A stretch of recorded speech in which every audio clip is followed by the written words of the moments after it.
Hi everyone, happy 2022. I hope you all had a really fantastic start and you're all safe.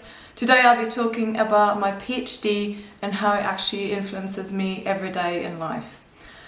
I am a PhD student. I'm studying my third year at the University of Cambridge in the UK, and I'm studying materials and metallurgy.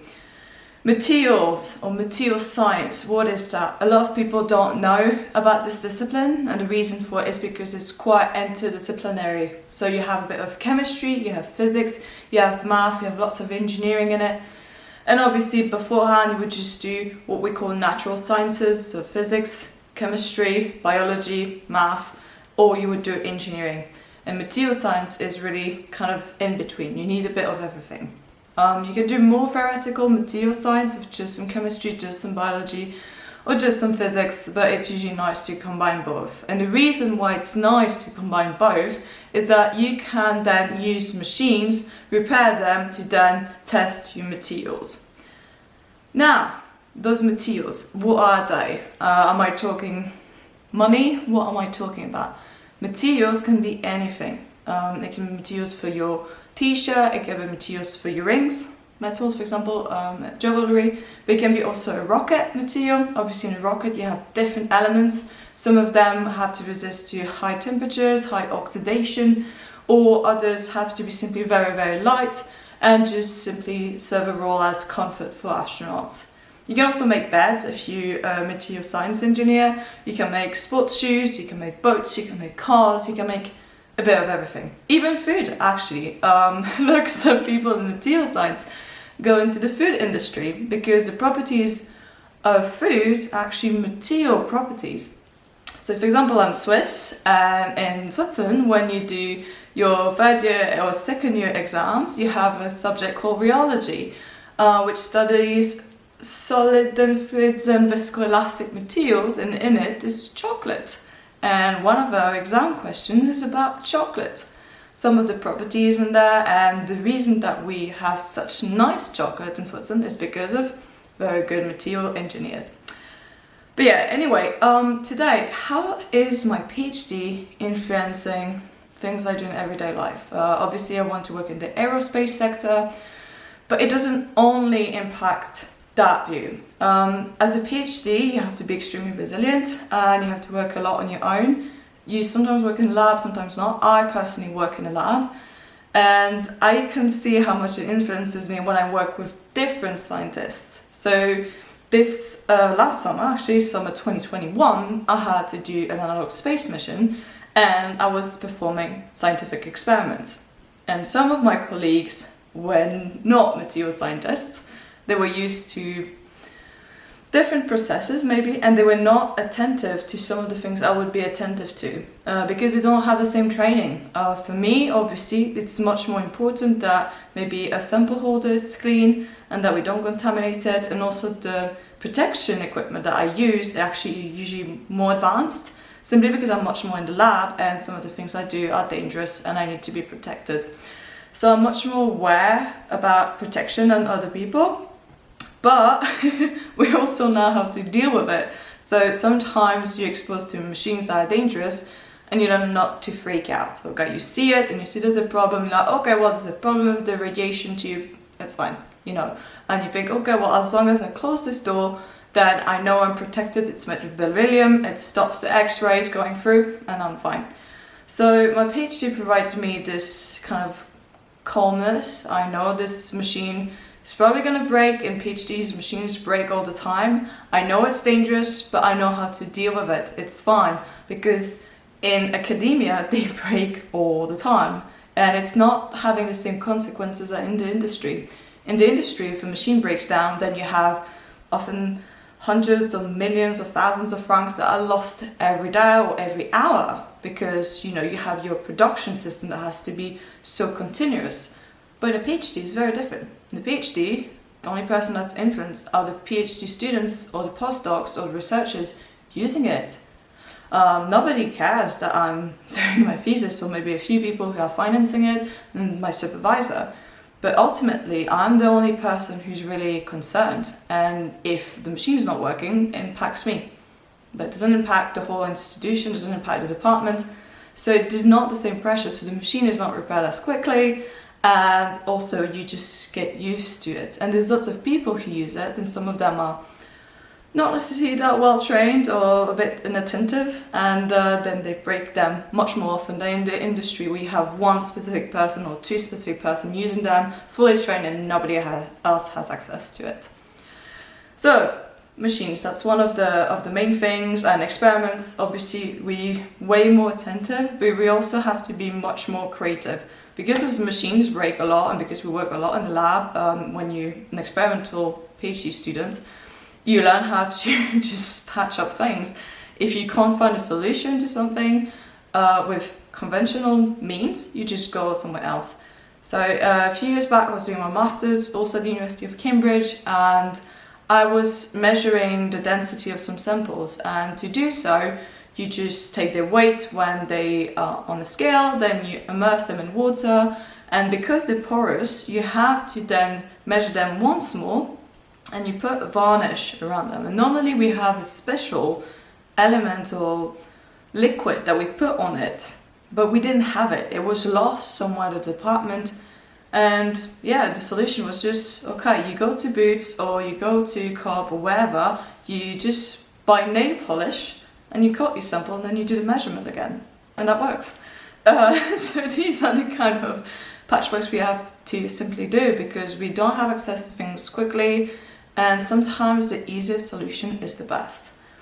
And when you work a lot in PhDs, you really develop this kind of methodology of, you don't have to buy the most expensive, you don't have to wait. Sometimes it's just, okay, let's put that string gum there and it's gonna work.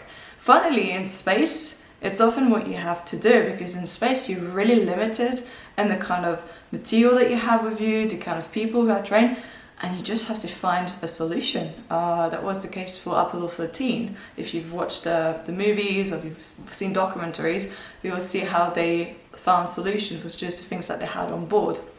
So it's quite something that you really develop, being really quick and not falling too much into despair sometimes, because it's, you know, quite sad when it's the 10th time that your machine broke down in a month. But you just learn to deal with it and to laugh. And it helps, I think, in real life, you know, when you think, I don't know, something did not go according to plan, you learn to take a step back and think, well, you know, that was just the case every day in my PhD. So this is fine. Things will be fine. Just do your best and do what you can. And yes, it's frustrating, but actually, it's not the end of the world. As long as you're not dead, it's not the end of the world. It's the only thing that really matters. And I also learned to look at research differently. Obviously, you can see lots of competition, and there's a lot of imposter syndrome going around. And I sometimes feel like, oh, why am I doing a PhD in Cambridge? Probably maybe I'm not smart enough, or maybe there's other people. But then you meet some people who do absolute dumb stuff and you think, okay, I'm fine, I'm doing well. But the main thing is you learn how to be a bit critical of the research.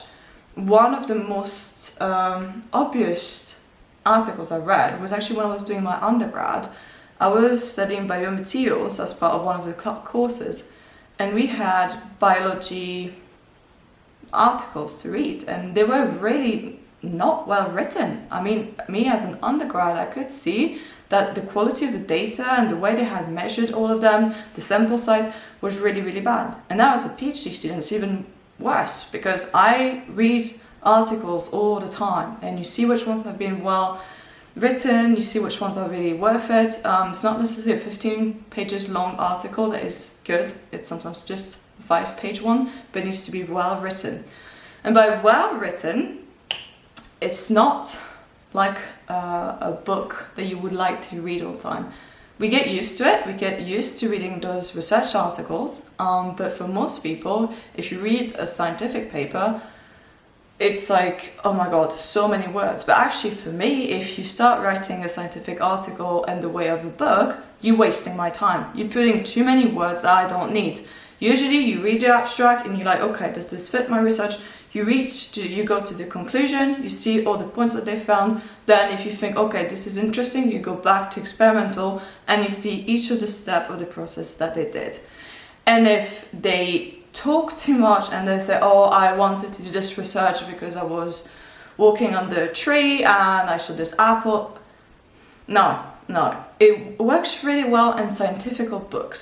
These are amazing when you have a bit of humor and you have, somebody discussing and laughing. Yes, but in articles that you need to read 20, 30 times per week, where you research crucial elements and you don't have that much time, you need those articles to be extremely spot on. You don't want any Shakespeare in it. You want it to be clear. You don't want obviously people to speak a broken English, because you need to make sure you understand what they mean, but they don't need to speak perfectly English. It just needs to be correct enough that you get the gist, and also that you get all the information you need. So these articles now, when you read one, you see usually right away if this is a good or bad article. And you learn to use platforms that tell you if a tool has been cited several times or not, and if it's trustworthy, and you also get to know who might be trustworthy or not.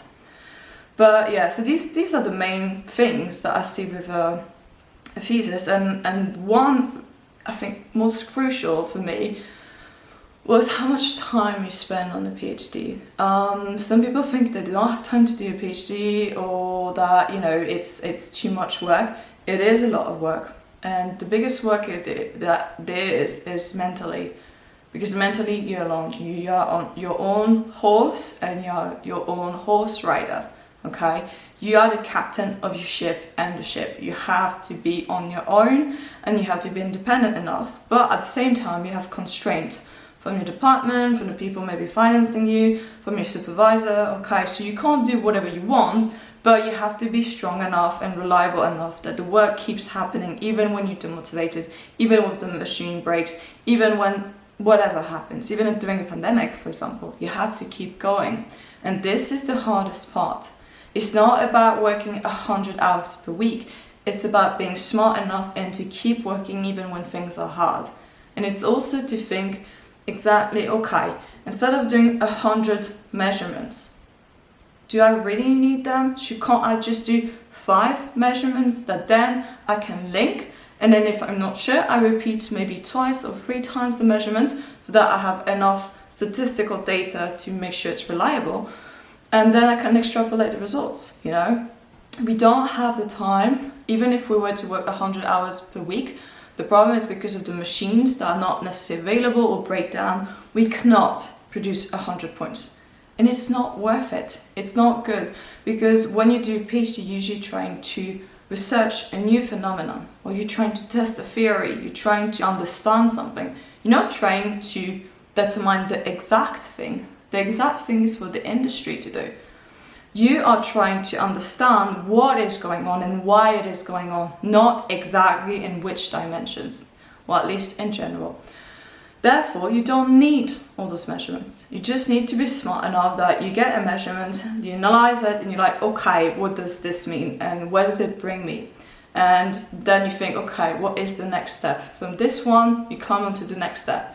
And it's much better to take a nap or go for a walk or, I don't know, eat a donut and take half an hour, even a day, even a week to think about your next move, rather than just go and say, okay, now we go for this, because you don't have the resources, you will just be tired and you're probably going into a wall.